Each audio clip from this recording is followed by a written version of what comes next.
Hello दोस्तों, क्या हालचाल? बढ़िया सब। तो आज की इस वीडियो में हम लोग पढ़ने वाले हैं क्लास 10 का ज्योग्राफी का chapter number 1 resources and development. Class 8 में आपने ब्रीफ तरीके से पढ़ा हुआ है कि रिसोर्सेज क्या होते हैं, रिसोर्सेज के कितने टाइप्स होते हैं, लेकिन उसी को हम लोग इस चैप्टर में बहुत ही मज़ेदार तरीके से सीखने वाले हैं कि रिसोर्सेज क्या होते हैं और रिसोर्सेज हमारे कंट्री के डेवलपमेंट में कैसे हेल्प करते हैं। जैसे कि हमें रिसोर्सेज क्लास 8 में पढ़ा था कि जो भी चीज़ हमारी ज़रूरतों को पूरा कर रही है और जो हमारे इन्वायरमेंट में पाई जा रही है वो सब रिसोर्सेज होंगे। जैसे कि ये मार्कर एक रिसोर्सेज है, ये बोर्ड जिस पे हमने लिखा है वो भी एक रिसोर्सेज है। लेकिन क्या हो जब क्लास 10 में हमें वही चीज़ पढ़ना हो लेकिन उससे कुछ हट के पढ़ना हो और कुछ बेहतरीन ढंग से पढ़ना हो तो मज़ा आएगा। और मज़ा आने के लिए आपको क्या करना होगा, तो हमारे चैनल को लास्ट तक देखना होगा और समझना होगा बेहतरीन तरीके से, और कॉन्सेप्ट हम क्लियर करवा देंगे आपका। वीडियो को देखिए, लास्ट तक देखिए, उसके बाद नोट्स आपको डिस्क्रिप्शन बॉक्स में प्रोवाइड करा दिया जाएगा और साथ ही साथ कुछ क्वेश्चन पेपर यानी कि इस चैप्टर से रिलेटेड। तो स्टार्ट करते हैं आज का टॉपिक रिसोर्सेज एंड डेवलपमेंट, यानी कि रिसोर्सेज क्या होते हैं और रिसोर्सेज हमारे कंट्री के डेवलपमेंट में कैसे हेल्प करता है। तो सर ये रिसोर्सेज होता क्या है? जो बच्चे क्लास 8 में नहीं पढ़े हैं वो क्लास 10 में पढ़ेंगे कि रिसोर्सेज होता क्या है।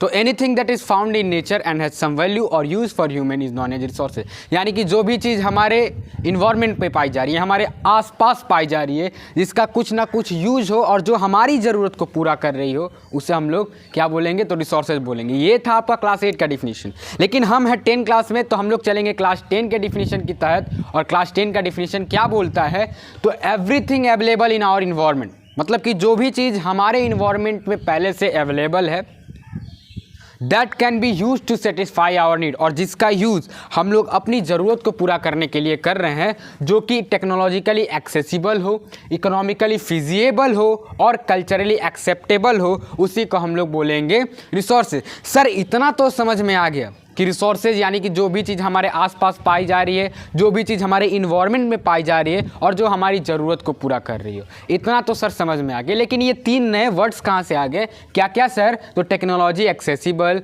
Economically feasible and culturally acceptable. इसका मतलब हम समझाते हैं आपको ब्रीफ तरीके से।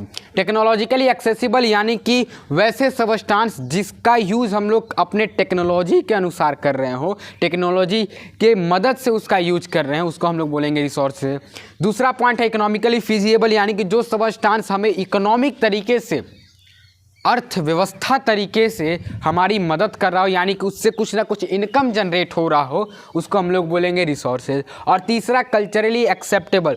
कोई टर्म जो होता है वो सभी के लिए एक्सेप्टेबल नहीं होता है, लेकिन अगर कोई ऐसा सबस्टांस है जो कि कल्चरली एक्सेप्टेबल है, सांस्कृतिक रूप से स्वीकारा जा रहा है, तो उसको भी हम लोग क्या बोलेंगे, तो कल्चरली एक्सेप्टेबल बोलेंगे। अब हमारा टॉपिक आता है कि ये जो प्रोसेस है रिसोर्सेज बनाने का वो किस किस चीज़ पे डिपेंडेड होता है, यानी कि किस चीज़ पे निर्भर होता है। तो अब हम लोग उसको पढ़ने वाले हैं। अब हम लोग देखते हैं कि रिसोर्सेज किन किन चीज़ों के साथ जुड़ा हुआ है, यानी कि जो भी रिसोर्सेज हमारे पास अवेलेबल है वो किन किन चीज़ों से जुड़ा हुआ है। तो the process of transformation of things available in our environment involves an interactive relationship between nature, technology and institution, यानी कि जो भी रिसोर्सेज हमारे इन्वायरमेंट में अवेलेबल है वो नेचर के साथ, टेक्नोलॉजी के साथ और इंस्टीट्यूशन के साथ उनका एक इंटरैक्टिव रिलेशनशिप है।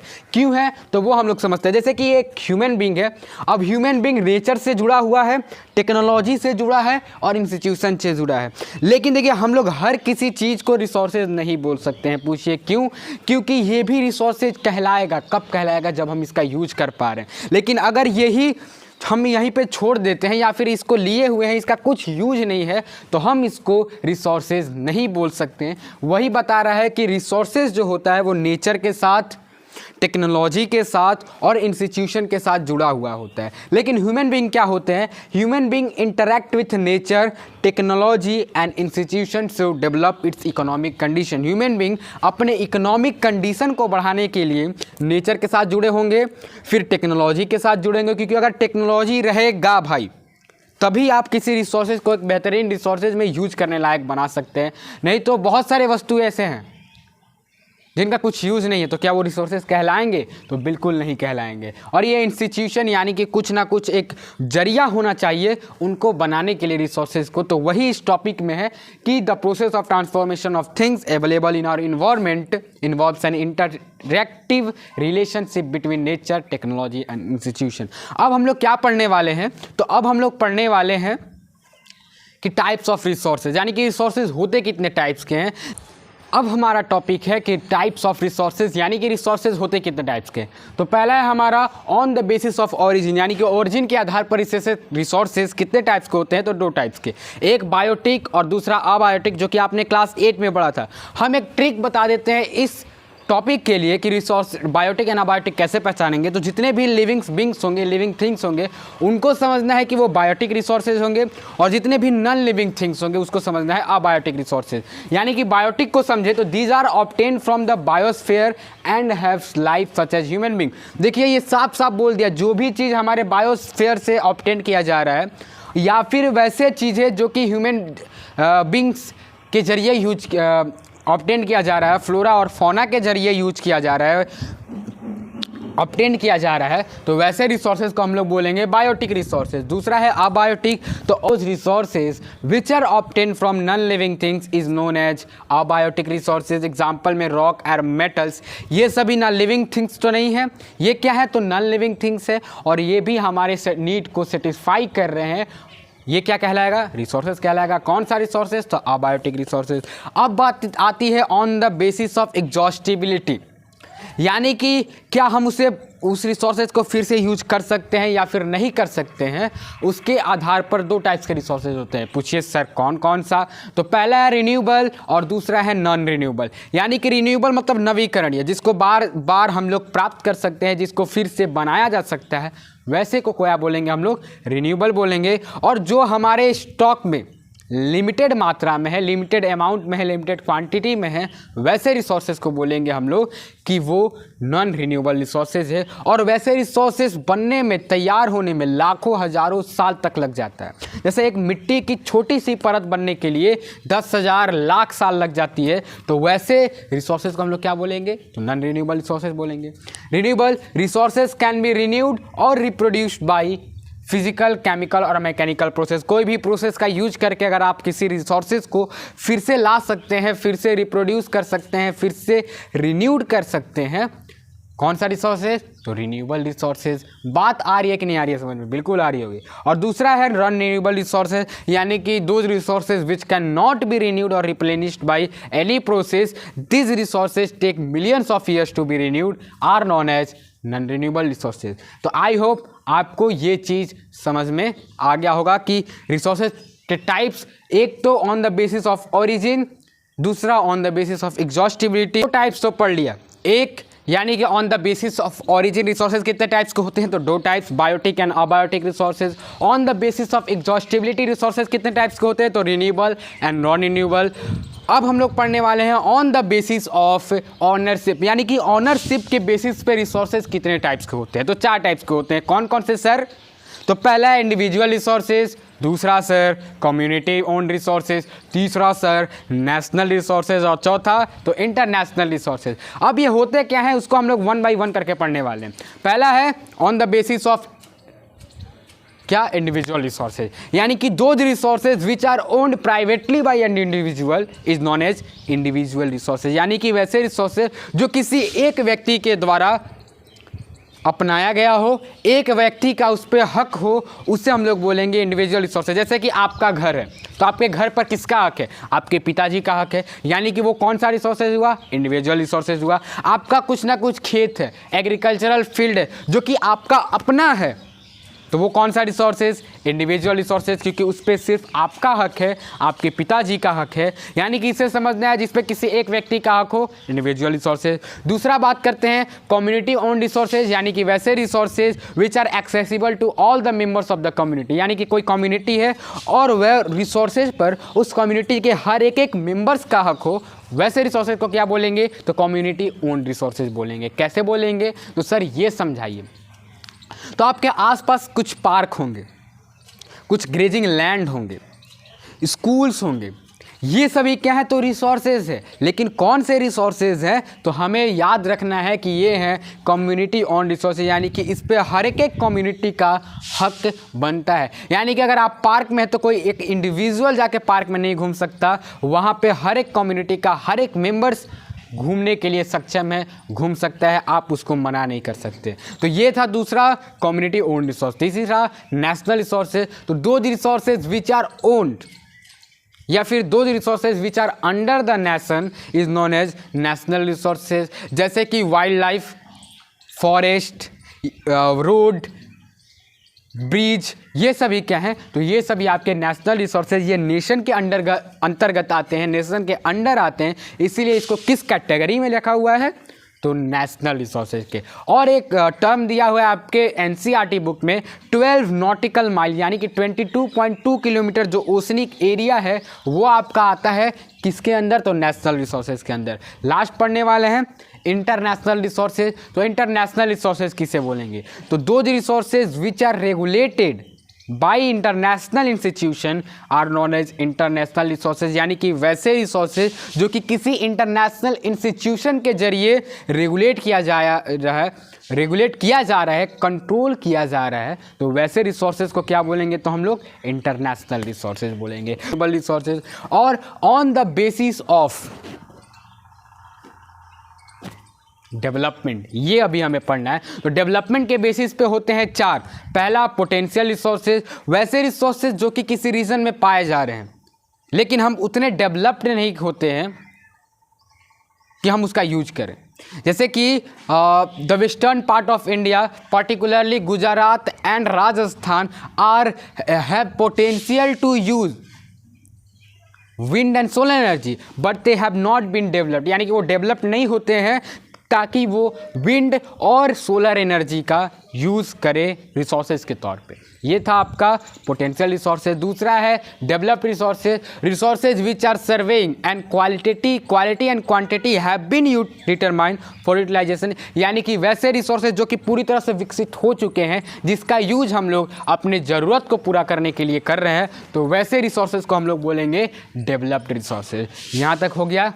तीसरा है आपका स्टॉक, यानी कि material which are present in environment has potential to satisfy the human needs but human do not have the technology to access, यानी कि वैसे रिसोर्सेज जो कि हमारे इन्वायरमेंट में पाए जा रहे हैं, जो कि हमारे रीजन में पाए जा रहे हैं, लेकिन हमारे पास उतना टेक्नोलॉजी नहीं है ताकि वो उसका यूज करके हम लोग रिसोर्सेज के तौर पे बना सके। जैसे एग्जांपल्स हम लोग देखेंगे, वाटर जो होता है वो दो गैसों का मिश्रण होता है, हाइड्रोजन और ऑक्सीजन, और हाइड्रोजन का यूज हम लोग रिच सोर्स ऑफ एनर्जी में कर सकते हैं, लेकिन हमारे पास उतना टेक्नोलॉजी नहीं है ताकि हम उस हाइड्रोजन गैस का यूज किसी रिसोर्सेज में कर सकें। तो ये था एग्जांपल आपका स्टॉक रिसोर्सेज का। लास्ट है रिजर्व रिसोर्सेज, यानी कि वैसे रिसोर्सेज जिसके बारे में हमें पता भी है लेकिन हमने उसे रिजर्व किया है।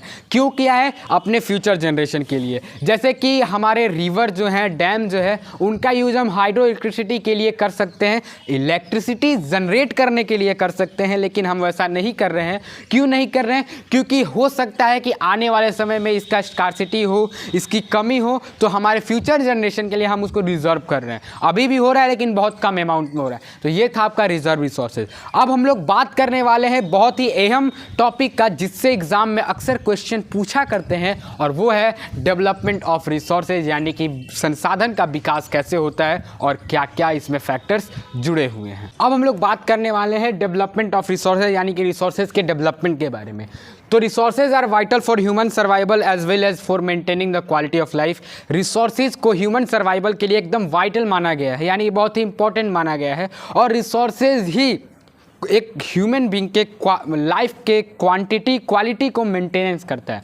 इसीलिए ये टर्म दिया गया है, resources are vital for human survival as well as for maintaining the quality of life. It was believed that, ये माना जाता था कि जो रिसोर्सेज वो फ्री गिफ्ट है नेचर का, इसलिए इंसान क्या करता है, तो इसका यूज़ इनडिस्क्रिमिनेटली, यानी कि बिना औपचारिक रूप से करते जाता है, जिसके कारण क्या होता है, जिसके कारण होता ये है कि फॉलोइंग मेजर्स यानी कि निम्नलिखित जो हम लोग ने प्रॉब्लम्स लिखे हैं उसका रेजिंग होता है, वो बढ़ते जाता है। तो क्या होता है वो देखते हैं। तो पहला लाइन है depletion of resources for satisfying the greed of few individual. यहाँ पे क्या होगा, तो यहाँ पे आपको होगा फ्यू, यानी कि हमारे देश में कुछ ऐसे भी हैं जो कि बहुत ही लालची होते हैं।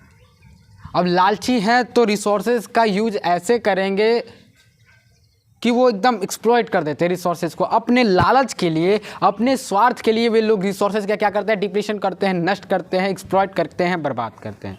दूसरा, अगर हम रिसोर्सेज को कुछ हाथों में देते हैं, यानी कि कुछ लोगों में बांट दे या फिर कुछ कम्युनिटी में बांट दे, तो उसमें क्या होता है, तो हमारा जो सोसाइटी है वो दो पार्ट्स में डिवाइड हो जाता है। कौन कौन से, तो पुअर एंड रिच। अब जिसके पास रिसोर्सेज ज़्यादा हो जाएंगे वो क्या कहलाएंगे, रिच कहलाएंगे। अब जिसके पास कम नहीं है तो वो उसको नीच नज़र से देखेगा, यानी कि वो उसके लिए क्या हुआ, गरीब हुआ।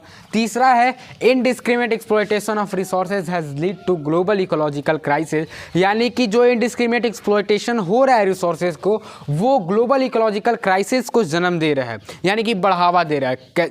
कौन कौन से ग्लोबल इकोलॉजिकल क्राइसिस होंगे, तो एक है ग्लोबल वार्मिंग, यानी कि विश्वव्यापी तापक्रम वृद्धि, यानी कि पूरे विश्व का तापक्रम में वृद्धि, यानी कि तापमान में वृद्धि ही क्या कहलाता है, ग्लोबल वार्मिंग कहलाता है। ओजोन लेयर का बर्बाद होना, ozone layer depression, environmental pollution, पर्यावरण से संबंधित प्रदूषण, और लैंड डिग्रेडेशन, यानी कि भूमि का अपवर्दन होना। ये सभी क्या है, प्रॉब्लम्स है। किस लिए हैं, ताकि आदमी लोग सोच रहे हैं, इंसान सोच रहा है, ह्यूमन सोच रहा है कि जो रिसोर्सेज वो फ्री गिफ्ट ऑफ नेचर है, तो उसका यूज करते जाए, गिफ्ट है तो होते जाएगा। बात आई समझ में। तो ये था टॉपिक हमारा डेवलपमेंट ऑफ रिसोर्सेज, यानी कि इन सभी प्रॉब्लम्स के बजाय क्या एक ऐसा उपाय हो सकता है जिसकी वजह से हम अपने रिसोर्सेज को बचा पाएँ, तो बिल्कुल है, और वो है सस्टेनेबल डेवलपमेंट। सर ये सस्टेनेबल डेवलपमेंट क्या होता है, तो sustainable economic development means development should take place without damaging the environment. हम लोग रिसोर्सेज का एक्सप्लॉयटेशन अभी क्यों कर रहे हैं, क्योंकि कोई भी पूछे कि आप रिसोर्सेज का डिप्लीशन या फिर एक्सप्लॉयटेशन क्यों कर रहे हैं सर, तो मेरे पास माइक है। सर बात है कि हम लोग रिसोर्सेज का एक्सप्लॉयटेशन तो नहीं कर रहे हैं, हम लोग इसका डेवलपमेंट के लिए एक्सप्लॉइट हो जा रहा है तो हो जा रहा है, लेकिन ऐसा नहीं है। डेवलपमेंट भी वैसे किया जाता है जिसमें इन्वायरमेंट को कोई क्षति ना पहुंचे, और ये ध्यान में देखते रहना चाहिए कि जो भी डेवलपमेंट हम अपने प्रेजेंट में कर रहे हैं उसके वजह से हमारे फ्यूचर जनरेशन को कोई दिक्कत ना हो। इसी को हम लोग बोलते हैं सस्टेनेबल डेवलपमेंट। बात आई समझ में। अब बात आती है सस्टेनेबल डेवलपमेंट तो हमने पढ़ लिया, अब रिसोर्सेज को प्रोटेक्ट करने के लिए कुछ मुहिम चलाए गए, कुछ प्रोग्राम को लॉन्च किए। उसमें से है एक अर्थ समिट 1992। अब ये अर्थ समिट क्या है, तो in June 1992 more than 100 head of the state meet in Rio de Janeiro in Brazil in 1992 for addressing the urgent problem of social economical problems at global level. The assembled leaders signs the declaration on global climatic change and socio-economic development। तो अब ये बात आती है कि ये agenda 21 क्या है, तो it is a declaration sign by the world leader at United Nation conference on environment and development which took place at Rio Janeiro in 1992। It is an agenda to combat social sustainable economic development at global level. One of the major objective of the Agenda 21 is that every local government should draw its own local Agenda 21। यानी कि Agenda 21 जितने भी assemble leader होते हैं वो एक declaration को sign करते हैं जिसमें ये बताया जाता है कि इन्वायरमेंटल कैसे प्रोटेक्ट किया जाए और कैसे हमारे डिजीज़ को रोका जा सकता है। अब इसका मेन क्या था कि हर एक स्टेट के पास अपना लोकल एजेंडा 21 हो, ताकि हर एक स्टेट इन्वायरमेंटल को प्रोटेक्ट कर सके, डिजीज़ को प्रोटेक्ट कर सके, और जो भी पिछड़ी जाती है कम्युनिटी है उनको प्रोटेक्ट कर सके। का हमारा टॉपिक है रिसोर्सेज प्लानिंग, यानी कि सस्टेनेबल डेवलपमेंट तो हमने कर लिया, लेकिन कुछ ना कुछ बेसिक नीड्स और भी होती है जिसके वजह से हम किसी रिसोर्सेज को और भी अपने लिए कंजर्व कर सकते हैं। तो उसी में एक आता है टॉपिक हमारा रिसोर्सेज प्लानिंग। अब ये रिसोर्सेज प्लानिंग की ज़रूरत क्या है, उसके पीछे का कहानी समझते हैं। यानी कि हमारा जो इंडिया देश है, भारत देश है वहाँ पे हर जगह रिसोर्सेज इवनली डिस्ट्रीब्यूटेड नहीं है, यानी कि समान रूप से बांटा गया नहीं है। तो उसके लिए क्या करना होता है, रिसोर्सेज प्लानिंग करना होता है। अब ये इवनली डिस्ट्रीब्यूटेड नहीं है, उसको एक एग्जांपल से देना होता है जो कि पिछले एग्जाम में आया हुआ था, तो उसको हम लोग समझेंगे। हमारे देश में ऐसे बहुत सारे स्टेट हैं, ऐसे बहुत सारे रीजन हैं जहाँ पे बहुत सारे अमाउंट में है रिसोर्सेज, लेकिन कुछ ऐसे भी रीजन है जिसमें बहुत कम रिसोर्सेज हैं। कुछ ऐसे रीजन हैं जिसमें एक रिसोर्सेज बहुत भरपूर मात्रा में रहेगा, लेकिन दूसरे रिसोर्सेज के मामले में बात किया जाए तो वो बहुत कम होता है। जैसे एग्जांपल से समझेंगे तो राजस्थान और गुजरात, राजस्थान जो है वो विंड एंड सोलर एनर्जी में नंबर 1 पर होता है, लेकिन अगर बात करें वाटर रिसोर्सेज के तो वाटर रिसोर्सेज में वो लैकिंग करने लगता है। The cold desert of Ladakh, जो कोल्ड डेजर्ट है लद्दाख का, उसमें वाटर रिसोर्सेज के लिए तो वो अवेलेबल है, फुल्ली है, लेकिन जब बात करें infrastructure development, wind and solar energy, तो उसमें वो लैकिंग करने लगता है। इसीलिए रिसोर्स प्लानिंग करने की ज़रूरत होती है। अब इसका आंसर आपको मिल गया होगा कि रिसोर्सेज प्लानिंग क्यों होती है, because of the uneven distribution of resources across the region of the your country.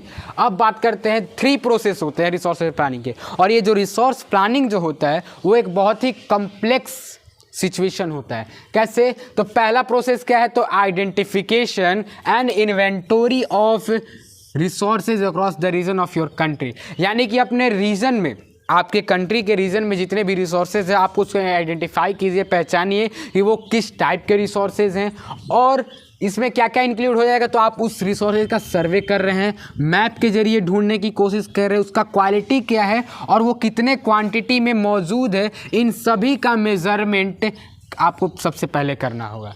ये है रिसोर्स प्लानिंग का पहला स्टेप। दूसरा है इवॉल्विंग अ प्लानिंग स्ट्रक्चर। एक प्लानिंग स्ट्रक्चर को बनाइए जिसमें क्या हो, एक एप्रोप्रिएट सही मात्रा में टेक्नोलॉजी का यूज किया गया हो, आपका स्किल उसमें जुड़ा हुआ हो और इंस्टीट्यूशनल सेटअप हो जिससे हम लोग डेवलपमेंट, रिसोर्सेज डेवलपमेंट प्लान्स को इम्प्लीमेंट कर सके, जारी कर सके। तीसरा है matching the resources development plans with overall national development plan, यानी कि जो रिसोर्सेज डेवलपमेंट प्लान है उसको ओवरऑल डेवलपमेंट प्लान से रिसोर्स कीजिए, यानी कि जो हमने रिसोर्सेज प्लान्स बनाया है क्या वो हमारे कंट्री के डेवलपमेंट प्लान से मैच हो रहा है। अगर हो रहा है तो ठीक, नहीं हो रहा है तो भी ठीक, फिर से हम लोग कोशिश करेंगे। और ये रिसोर्सेज प्लानिंग को डेवलपमेंट प्लान से मैच करने के लिए एक प्लान बनाया गया था, 5 ईयर प्लान। तो वो भी एग्जाम में कभी कभी क्वेश्चन पूछ देता है किससे रिलेटेड, तो 5 ईयर प्लान से रिलेटेड, तो वो भी आपको पढ़ लेना है। अब हमें पढ़ना है लैंड यूज पैटर्न और लैंड रिसोर्सेज के बारे में, जो कि हम लोग अगले वीडियो लेक्चर में समझने वाले हैं। आई होप हमने आज जितना भी पढ़ाया वो आपको समझ में आया होगा। अगर नहीं समझ में आया तो आप हमें कमेंट कर सकते हैं, हम इससे रिलेटेड नए वीडियो के साथ आपके पास पहुंचेंगे। तब तक देखते रहिए overall knowledge. Thanks for watching.